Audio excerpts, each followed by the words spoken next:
good news. I don't want to be a doom and gloomer, but I'm going to report the facts. I'm going to report what I read on the media that's over in Europe. I'm going to report to you what was given to me by people that are inside the military right now that I have become friends with. Things are now looking good. Putin is over in North Korea for a 2-day meeting, and they have signed a mutual defense pact together. This obligates each one of them to come to the defense of the other. So they are preparing. Now, this is a big deal for Putin to go over there. They're preparing. This is definitely another bad sign towards a global problem. Even rumors are coming out that North Korea might feel obligated to send troops to Ukraine, so you can have North Korean soldiers with the Russians fighting. What did the Russians get out of the deal? They've gotten a ton more ammunition, more artillery shells. They're getting the support. So if this thing turns violent in Russia against Europe, against NATO, this obligates North Korea to come to their aid. This could include opening up multiple fronts. They could attack South Korea. They could hit Guam with missiles. They could definitely hit Japan. So this thing would definitely a World War III situation very, very quickly. Putin is giving technology that's going to boost the range of the missiles that North Korea has. They're also going to give missiles, and I believe a lot of technology to improve their nuclear weapons. So there's nothing good about this. This is a mutually obligate each one to come to the other one's aid. You can't get any worse news than this. North Korea has lots of manufacturing. They have a lot of slave labor over there, or people that work very cheap. They can knock out a lot of equipment. Now, some people might say their equipment is not as good. It doesn't matter.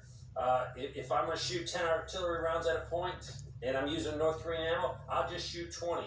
And I'll have the same effect, and actually probably worse on the people on the other end of that. Our manufacturing is non-existent for a war effort. We have dumbed down our children through public education. Our work ethic is not there. I would feel really bad to have to draft, and the draft is going to have to happen, young men and women. I'm not for a draft, and I'm definitely not for this war. But I know young men and women, and I wouldn't trust them to walk my dog around the block. Now I'm going to give them a gun and force them to go to war.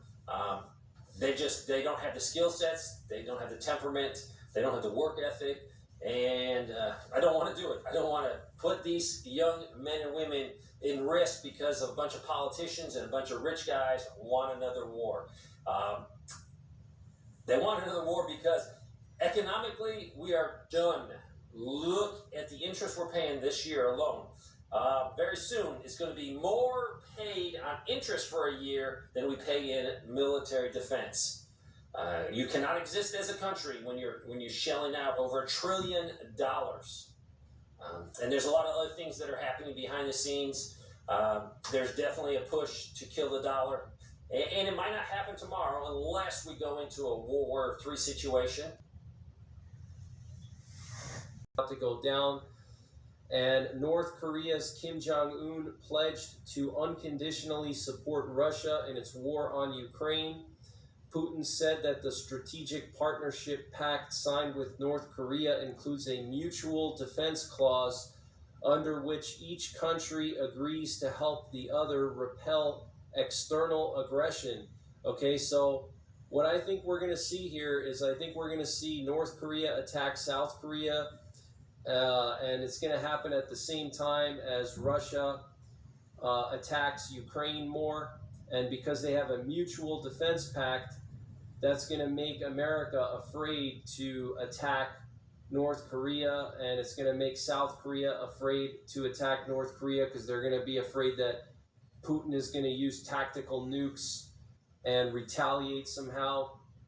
So here we have some video footage of Putin arriving in North Korea. This is when his plane landed. You can see him greeting Kim Jong-un, giving him a hug, and then he receives some flowers from Kim Jong-un. This is huge news, guys. This is historic. It's the first time that Putin has visited North Korea since the year 2000, okay? That is insane. That is like the first year that Putin was actually prime minister. So this is extremely serious. Here we have some footage coming out of Pyongyang, the capital of North Korea, showing all these Russian flags and banners of Putin on every street light. Check this out.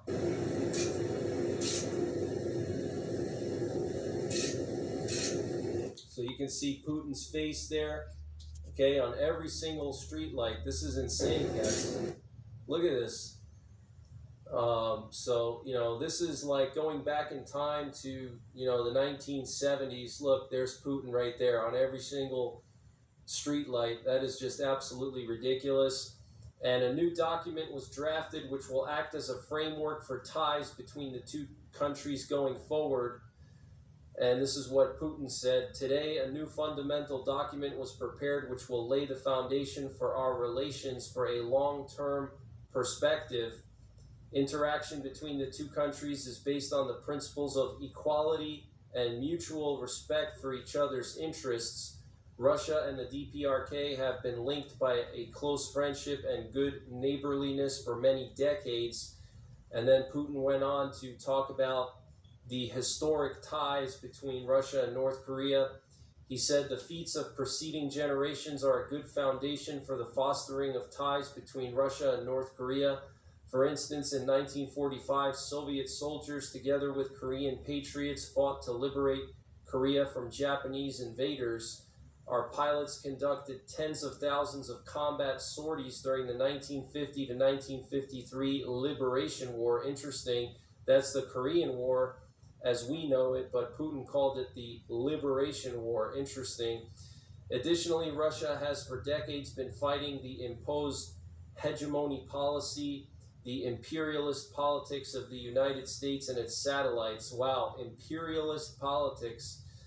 And Putin said that Moscow appreciates Pyongyang's consistent and constant support for Russia's policy, including on Ukraine. He also said that there could be another meeting with Kim Jong-un in Russia soon. And I want to just read to you a summary of some other things that Putin said. So apparently Moscow does not sanctions as a tool the West uses to maintain hegemony. The Comprehensive Partnership Agreement provides for mutual assistance in case of aggression against one of the parties. Russia and North Korea is peaceful and defensive in nature and will accelerate the creation of a new multipolar world. The new agreement between Russia and North Korea includes the development of people.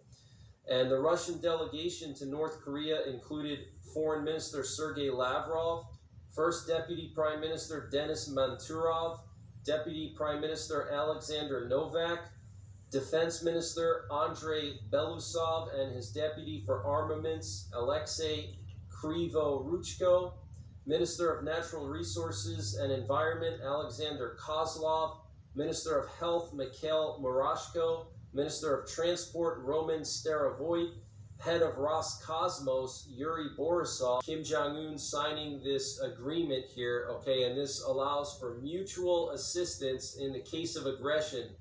Okay, so here's Kim Jong-un's daughter, I believe, or no, that's his wife, I'm sorry, that's his wife there, and actually you can see Sergei Lavrov over here. So we have all kinds of high-profile figures from the Russian government in North Korea when Putin visited. Okay, this is very serious. And I want to remind you guys, Jens Stoltenberg slipped up the other day talking about the fighter jets that are going to Ukraine, and he said that NATO pilots will be flying these fighter jets that are going to Ukraine. Let me just play this for you. The fact that they're now delivering F-16s, of course, it will create a future Ukrainian Air Force that will be NATO interoperable. NATO planes, NATO pilots, NATO trained pilots interoperable. NATO planes, NATO pilots, NATO trained pilots interoperable. NATO planes, NATO pilots, NATO trained pilots. So he says NATO planes, NATO pilots, and then he catches himself and says NATO trained pilots. Okay. And here's a picture of Kim Jong-un and his delegation with Putin and his delegation. Okay, so this was a historic meeting, absolutely insane. We also had a Russian Ministry for Emergency Situations plane fly to Minsk last night. This is very concerning, guys, okay, for a Russian Ministry of Emergency Situations plane to fly to Minsk in the middle of the night means something is going on. And here we have some P-8 Poseidon sub-hunters that were active this afternoon off the coast of Florida, keeping an eye on the Russian warships here and the Russian subs. And here we have another P-8 Poseidon that was active in this area earlier this morning and late last night.